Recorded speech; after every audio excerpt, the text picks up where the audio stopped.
Lil Rye went from millions of dollars to blowing it all on drugs, and when his goofy ass went broke, he resorted to doing the unthinkable, which landed him in jail facing 50 years. But news recently broke that he was going through it in jail because of his status, and the guards won't let him in PC. Let me break down the whole story for y'all, so stick around because you're not gonna want to miss this. See, Lil Rye's story ain't just another rapper gone wrong tale.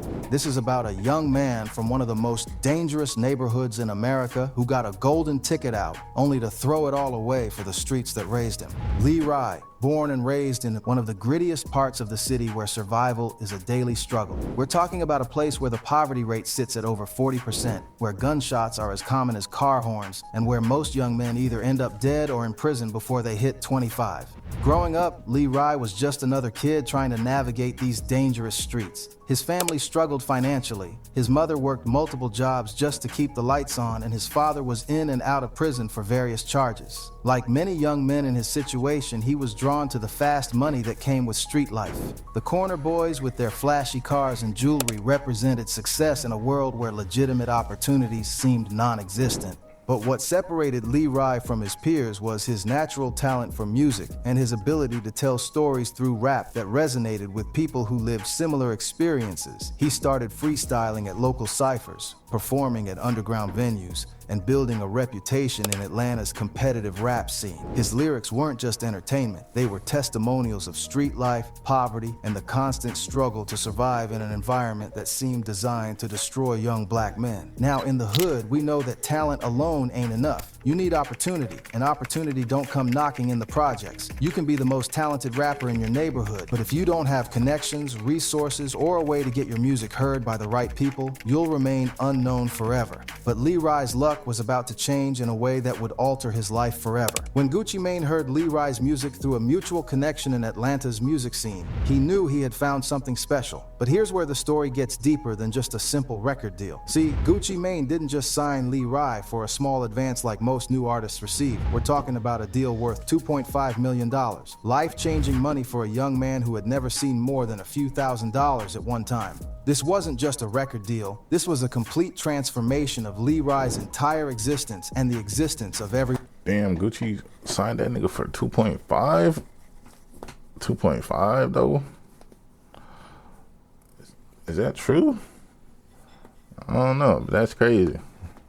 One around him. The real kicker though, Lil Rye went from having nothing to having everything overnight. We're talking about going from sharing a one-bedroom apartment with multiple family members to buying a mansion in the suburbs. New cars, not just one, but multiple luxury vehicles. Jewelry worth more than most people's annual salaries. Designer clothes, expensive watches, and most importantly, respect in the streets that he had never experienced before.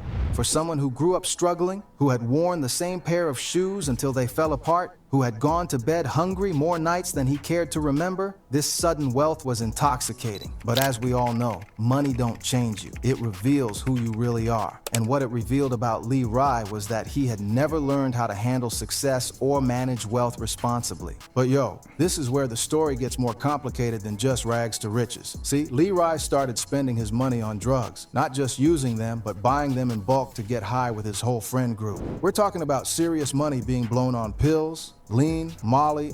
That nigga was sipping that scissor. That's what niggas do. As soon as niggas becoming rappers, as soon as niggas get their money, they start sipping syrup. Niggas sipping this, I'm sipping that syrup.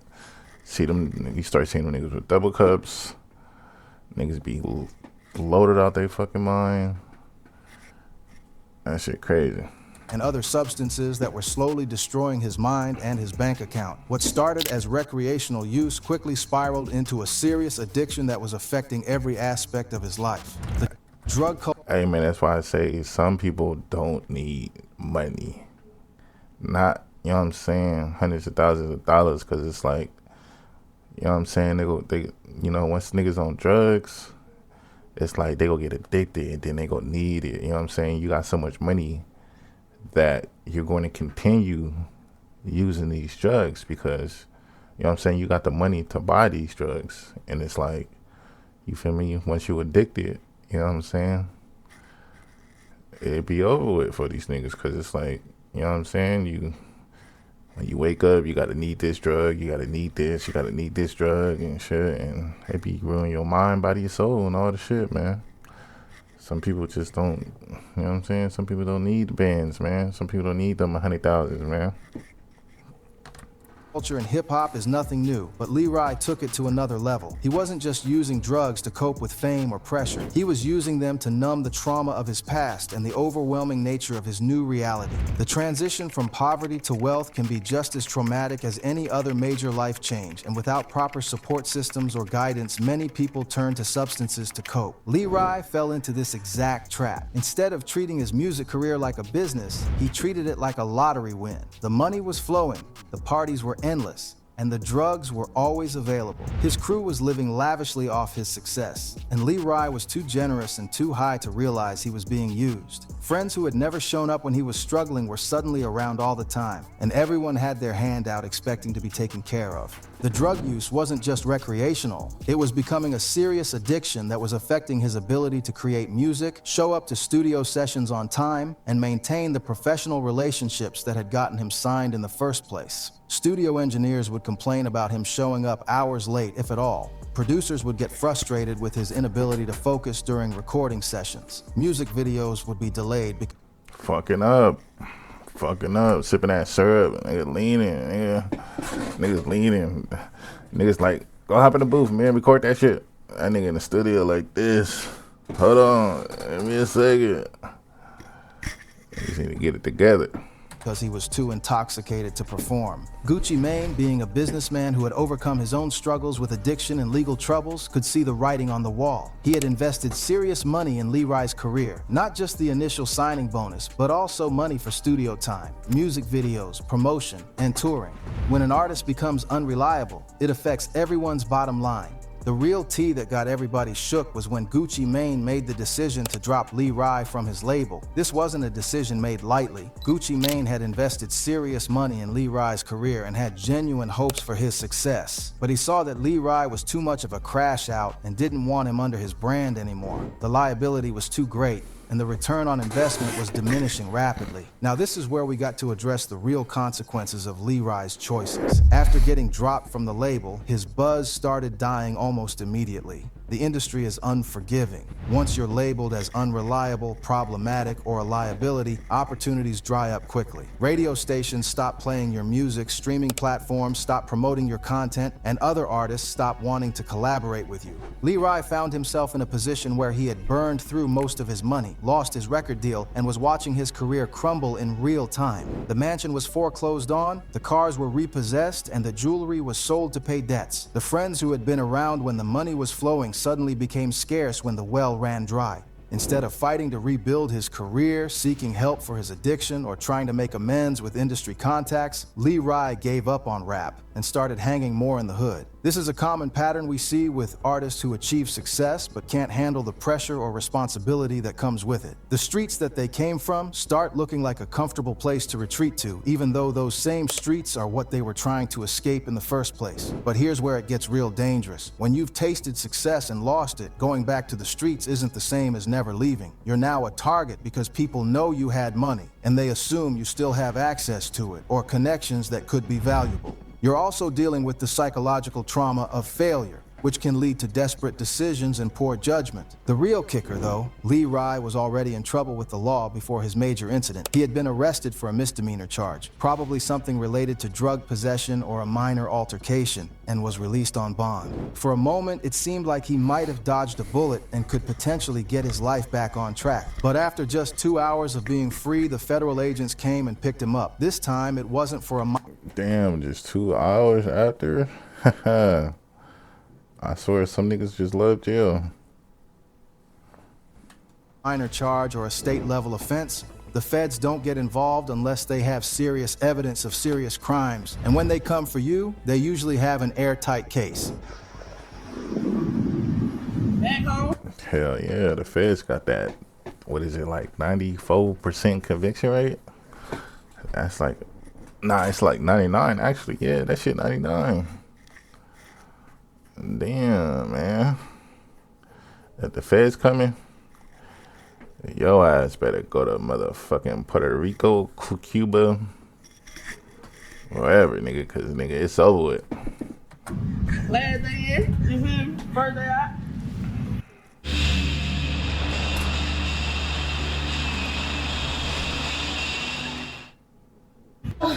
Brush my teeth.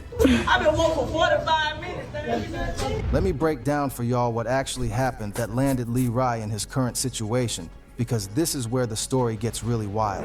He was at a recording studio, probably trying to get his career back on track, or maybe just hanging around the music scene because it was familiar territory. In the studio environment, it's not uncommon for people to have large amounts of money, whether it's for studio time, equipment purchases, or other business transactions. On this particular day, there was someone at the studio who had $100,000 in cash on them. We don't know exactly why they had that much money or what it was for, but in the music industry, large cash transactions aren't unusual. It could have been payment for a feature. But Lil Rye, desperate and probably under the influence, saw an opportunity to solve his financial problems quickly.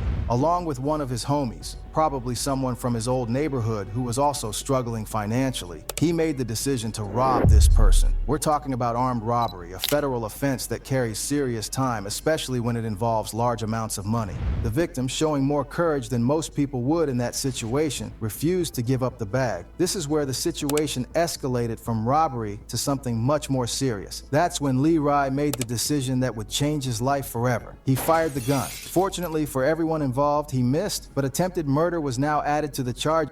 Damn, he should have pistol whipped that nigga. He could have just beat the fuck out of him. Like, damn, it went from a simple robbery to armed robbery, and now it's attempted murder. These niggas be tripping, man. You got to do better.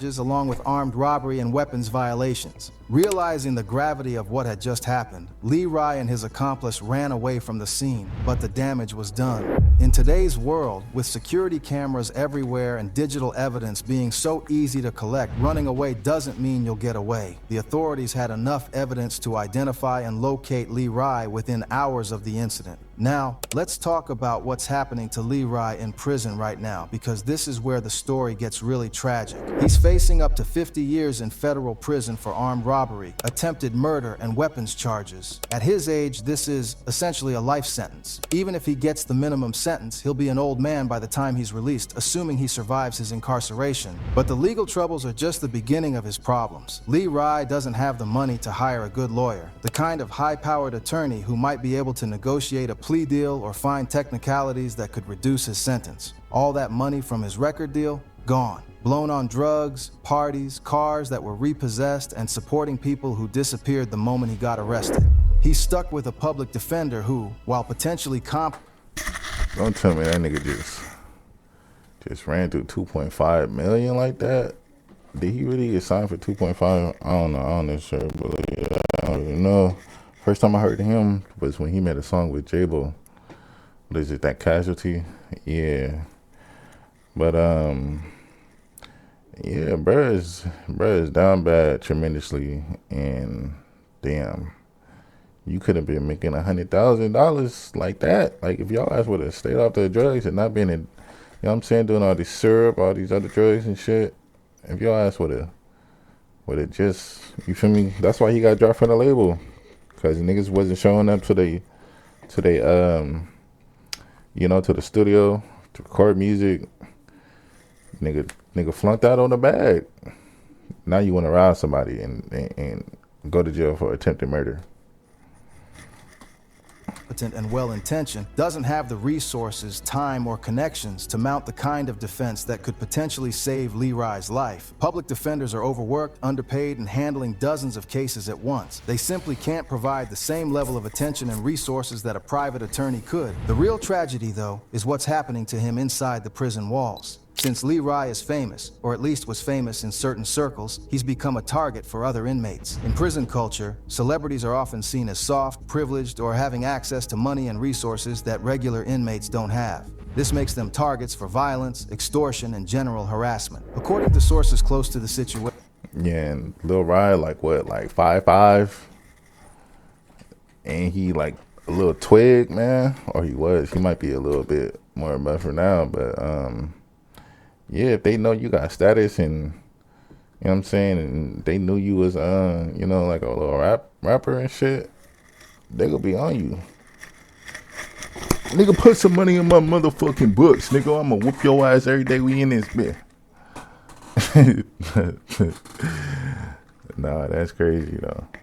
Lil Rye has been getting pressed by other inmates who see him as an easy target. We're talking about physical altercations where he's been jumped by multiple inmates, threats against his life, constant intimidation, and demands for money or commissary items that he doesn't have. For someone who was living the high life just a few years ago, surrounded by security and luxury, this reality is probably more shocking than anything he could have imagined. Prison is a completely different world with its own rules, hierarchies, and codes of conduct. What matters on the outside, fame, money, connections, often means nothing behind bars. In fact, it can make you a target. Other inmates see celebrities as people who had opportunities they never had, who wasted chances they would have killed for, and who deserve whatever happens to them. But here's where it gets even worse. The prison guards are refusing to put him in protective custody. PC, as it's called in prison, is where inmates who are at risk of violence are housed separately from the general population. It's not a pleasant place to be. You're essentially in solitary confinement for most of the day, but it's safer than being in general population when you have a target on your back. Lil Rye's situation is made worse by the nature of his crimes. Armed robbery and attempted murder aren't crimes that earn respect in prison. If he had been locked up for drug dealing, organized crime, or other business-related crimes, he might have had more respect from other inmates. But robbery, especially of someone in the music industry, is seen as desperate, dishonorable, and the act of someone who couldn't handle their success. The psychological impact of this situation cannot be overstated. Lil Rye went from being celebrated, wealthy, and surrounded by people who catered to his every need, to being despised, broke, and constantly in fear for his life. The mental health challenges that come with such a dramatic fall are severe, and without proper support or treatment, many people in his situation don't survive, either physically or mentally. The real question is whether Lil Rye can survive this experience, both physically and mentally. Prison changes people, and not usually for the better. The constant threat of violence.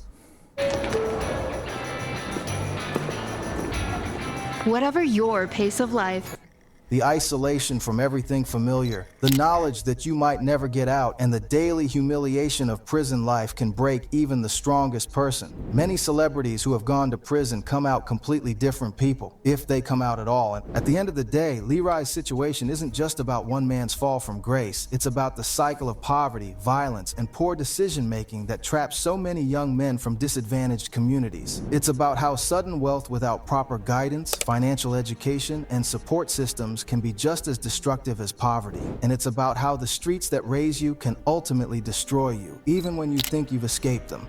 The real tragedy of Lil Rye's story is that it was entirely preventable. With proper guidance, financial education, addiction treatment, and support for the trauma that comes with sudden wealth and fame, he could have built a lasting career and escaped the cycle of violence that claimed so many of his peers. Instead, he's now facing the possibility of spending the rest of his life in prison, becoming another cautionary tale for other young artists who might be walking the same path. His story serves as a reminder that success without wisdom is temporary, that money without financial literacy is dangerous, and that fame without character is meaningless. The streets don't care about your bank account, your record deal, or your fame. They'll take everything from you if you let them, and sometimes even when you try to resist. The music industry, for all its glamour and opportunity, can be just as dangerous as the streets for young people who aren't prepared for its challenges. The sudden wealth, the access to drugs, the pressure to maintain an image, and the lack of genuine support systems can destroy talented individuals just as effectively as poverty and violence. Lil Rye's current situation in prison highlights another tragic aspect of the American justice system, how it treats people differently based on their resources and status. If he had the money for a top-tier legal team, he might have been able to negotiate a better plea deal or avoid some of the charges altogether. If he had connections and influence, he might have been able to get protective custody immediately. But without money or power, he's just another inmate in an overcrowded system that doesn't prioritize rehabilitation or safety. What are your thoughts on Lil Rye's situation and his future? Do you think he deserves a second chance, or are the consequences of his actions justified? How can the music industry better support young artists who come from disadvantaged backgrounds? Share your thoughts in the Man, it's a crazy little situation, man. But damn, bro, that's what I'm saying, bro. Niggas need to get their money, get their bread, and move to the burbs. Not necessarily the burbs, just move out the way where you ain't gotta surround yourself with just, you feel me, just the negativity that coming with the streets, man. Keep stacking that paper and don't do drugs, man. You can do drugs, just don't let the drugs do you, man. Just don't get addicted. Nah, that's a bad suggestion, nigga. Just don't do drugs, man. But yeah, man, let me know what y'all think about this situation, man. Man, y'all, hopefully, bro, can sit down in jail and think about, you feel me, life, and think about what he could have done to do better. And whenever he do get out, hopefully he changed.